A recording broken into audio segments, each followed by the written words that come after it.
चांद पर अचानक मिलने लग गई है रहस्यमयी वस्तुएं। देखते ही उड़ जाएंगे प्रज्ञान रोवर के होश। क्या चांद पर एलियन होने के सबूत मिलने लगे हैं? आखिर कौन फैला रहा है चांद पर 200 टन से भी ज्यादा कचरा? नमस्कार, जी चिल्स पर आपका स्वागत है। जी हां दोस्तों, भारत का चंद्रयान 3 मिशन सफलता के बाद अब प्रज्ञान रोवर चंद्रमा की धरती पर उतरा है। तब से लगातार इसरो के हेडक्वार्टर में एक के बाद एक जानकारी भेजी जा रही है। लेकिन दोस्तों, चंद्रयान की इस दौड़ में भारत तो अभी आया है, लेकिन चंद्रमा पर पहुंचने की फिराक में पहले ही कई देशों ने चंद्रमा को इतना नुकसान पहुंचाया है कि चंद्रमा को कूड़ा घर तक बना दिया है। आखिर चांद पर किसने फेंके मानव मल, यूरिन और उल्टी के 96 पैकेट्स? आखिर चांद पर कहां से आया भाला और बाज का पंख? चांद पर कौन फेंक रहा है तौलिए और ब्रश? कहां से आए चिमटे और ड्रिल? दोस्तों, आज चांद पर भारत की सफलता से पूरी दुनिया में खुशी का माहौल है और यह विज्ञान की बहुत बड़ी जीत है।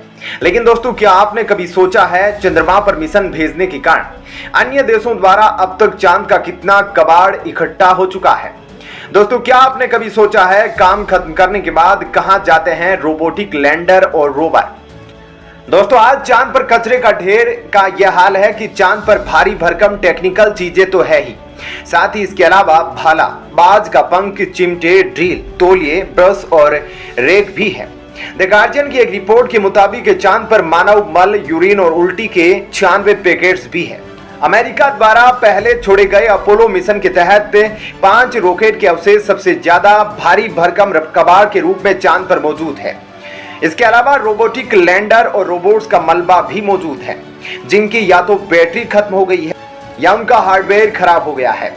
दोस्तों, बात करें चांद पर अब तक कौन कौन सा देश कितनी बार सॉफ्ट लैंडिंग कर चुका है, तो आंकड़े बेहद चौंकाने वाले हैं। दोस्तों, आपको जानकर हैरानी होगी कि अब तक चांद पर सॉफ्ट लैंडिंग में अमेरिका 1966 से लेकर 1972 तक 11 बार सॉफ्ट लैंडिंग करा चुका है। तो वहीं रूस, उस समय सोवियत संघ ने 1966 से 1972 के बीच लूना मिशन भेजकर 8 बार सॉफ्ट लैंडिंग करी है। तो वहीं चीन ने 2014 में चैंग-ई-3 मिशन भेजकर अपनी पहली सॉफ्ट लैंडिंग करी थी। प्रज्ञान रोवर के चंद्रमा पर उतरने के बाद चंद्रमा पर सुनाई दे रही है बेहद भयानक आवाज। वॉइस मैसेज सुनकर आप भी हो जाएंगे हैरान। यह आवाज सुनकर कांप सकते हैं प्रज्ञान रोवर के कान। आखिर क्या है इस आवाज के पीछे का राज?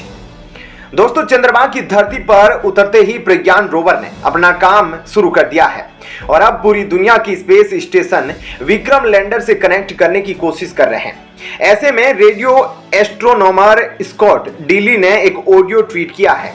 इस ऑडियो के सहारे उन्होंने बताया है कि विक्रम लैंडर किस तरह से कम्युनिकेट कर रहा है, और इस एजेंसी ने एक और ऑडियो जारी कर यह भी बताया है कि इस वक्त चंद्रमा पर कैसी आवाजें आ रही है।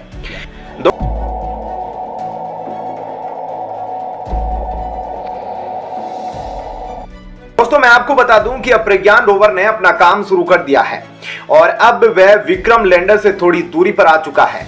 प्रज्ञान रोवर चांद की सतह पर 4 चीजों की जांच करेगा: चांद पर पड़ने वाली सूरज की किरणों की, चांद की सतह पर तापमान में बदलाव कैसे होता है, चांद पर भूकंप किस तरह से आते हैं, चांद पर पानी के जो क्रिस्टल के रूप में चांद के गड्ढे यानी कि क्रिएटर में जमा है।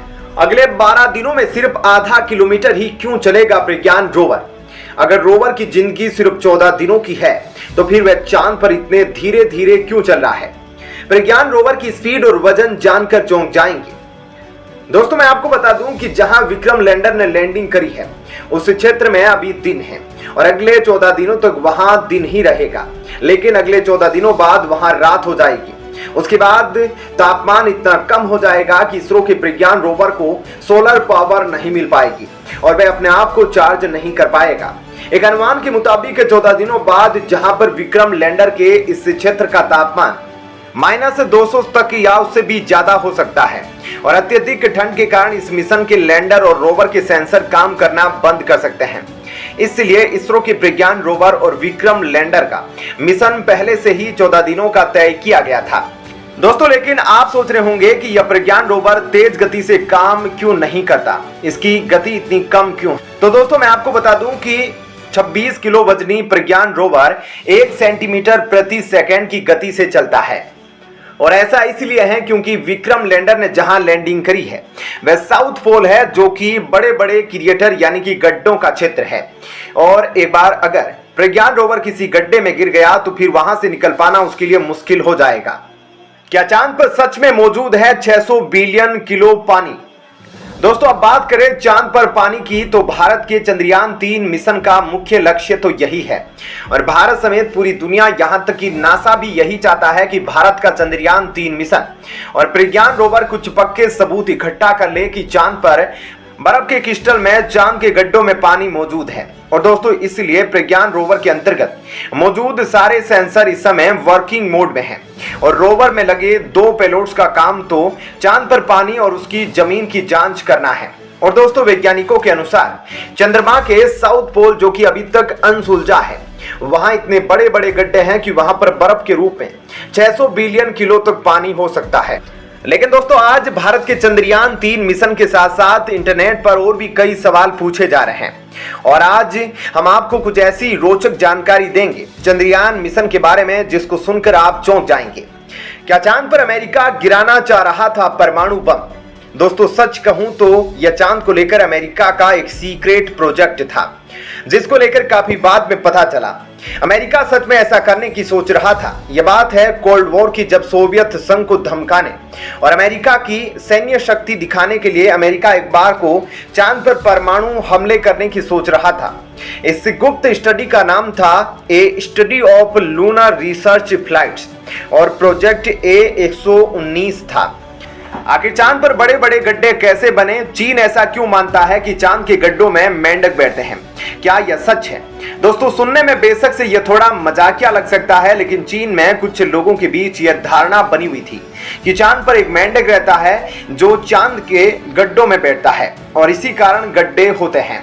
लेकिन चांद पर गड्ढे आज से 4 अरब साल पहले आकाशीय पिंड क्षुद्र ग्रह जो होते हैं उनके चंद्रमा के टकराने से बने हैं। यह क्षुद्र ग्रह 100 मीटर से लेकर 1 किलोमीटर जितने बड़े हो सकते थे और आज से कई अरब साल पहले जब यह चांद की सतह से टकराए तब इन्होंने चांद पर इतने बड़े गड्ढे कर दिए। चांद के क्रेटर का नाम कौन तय करता है? दोस्तों, आपने देखा होगा न्यूज देखते हुए कि चंद्रयान मिशन ने इस क्रेटर की फोटो भेजी है, शेकलेटन क्रेटर की फोटो भेजी है। इन सब क्रेटर के नाम इंटरनेशनल इकोनॉमिकल यूनियन तय करती है। यह केवल चांद ही नहीं बल्कि अंतरिक्ष में सभी चीजों का नामकरण करती है और चांद के गड्ढों के नाम एस्ट्रोनॉट मशहूर वैज्ञानिकों के नाम पर लिए जाते हैं।